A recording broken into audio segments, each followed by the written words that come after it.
бас мэдээлэл дутуу байх шиг байна. Засгийн газраас орж ирсэн аливаа асуудлыг ер нь энэ улсын их хурал болж өгвөл дэмжиж өгөх гэж л одоо бүх талаар хичээж байгаа. Бүхэл гаргалгаа боломжуудыг гаргаж ажлын хэсэг байгуулагдаж, байнгын хороод хуралдаж, зарим тохиолдолд бүр хамтарч хуралдаж асуудлыг шийдвэрлэх гэж явж байгаа. Өнгөрсөн Баасан гарагийн хуралдаан дээр ёс зүйн байнгын хороо, хууль зүйн байнгын хороо хоёрын хамтарсан хурал болоод ажлын хэсэг байгуулад чулуун бэлгийн лодо самбуу гишүүнээр ахлуулсан ажлын хэсэг тодорхой нэг удаагийн хэлэлцэх дэгийн төсөл боловсруулж оруулж ирж улсын хурлаар хэлэлцүүлсэн. Санал хураалтанд 69 гишүүн оролцсноос 55 гишүүн дэмжиж 14 гишүүн дэмжээгүй танхимд байсан гишүүдээс. Тэр 14 гишүүн дотор эрдэнэт бүртгэлтэй 8 гишүүн дэмжлэг өгөөгүй. Тэр нь засгийн газрын гишүүд. Төвөнцөндөө засгийн газрын гишүүд маань засгийн газар буцааж татаж аваад саналаа боловсруулаад шинээр өргөн барья гэсэн байр суурьтай байгаа юм байна гэж их хурл ойлгосон. Нөгөө талдаа бас энэ улсын их хурлын гишүүдийг бид бас тал талаас нь ингээд шахаад хүнд байдалд оруулж болохгүй. Орж ирсэн төслийг дэмжсэн гишүүд нь хүнд байдалд ордог. Дэмжээгүй гишүүд нь бас нэг буруу юм хийсэн юм шиг байдалд ордог.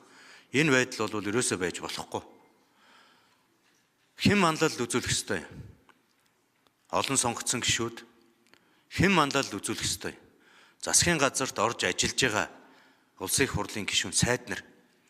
Тэгэхээр энэ бүгд дээр бид онцгой анхаарч ажиллахгүй бол цаашдаа энэ улсын их хурлын босхийг амар давхгүй болсон гэдгийг бол тал талдаа бас ойлгох цаг нь болсон шүү гэдгийг бас хэлхэн зүйтэй хаа.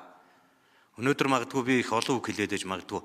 Яг гэвэл энэ улсын их хурлын байр суурийг хамгаалж бас энэ улсын их хурлын явагдаж байгаа үйл ажиллагааг олон нийтэд зөв ойлгуулах шаардлага бас байгаа.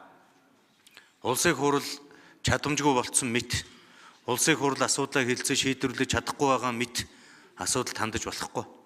Харин энэ улсын их хурлын гишүүд чинь энэ олуулаа болж мэрэгжлийн олон экспертүүд орж ирсний үр дүнгээр аливаа асуудлыг маш өргөн хүрээгээр хөндөж чаддаг болж байгаа. Маш өргөн хүрээгээр хэлцэж штэ.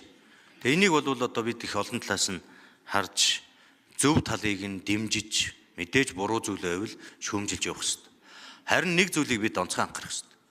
Улсын их хурл засгийн газар гээд талцж байгаа хэлбэрийг огт үүсгэж болохгүй. Эн чинь нэг л төр. Бид бүгдээрээ ард иргэдээсээ сонгогчдоосоо сонгогдсон үүрэг хариуцлага хүлээж байгаа гэдэг бүх талдаа хариуцлагатай ухамсарлах ёстой гэдгийг бас та бүхэндээ хэлье. За лувсан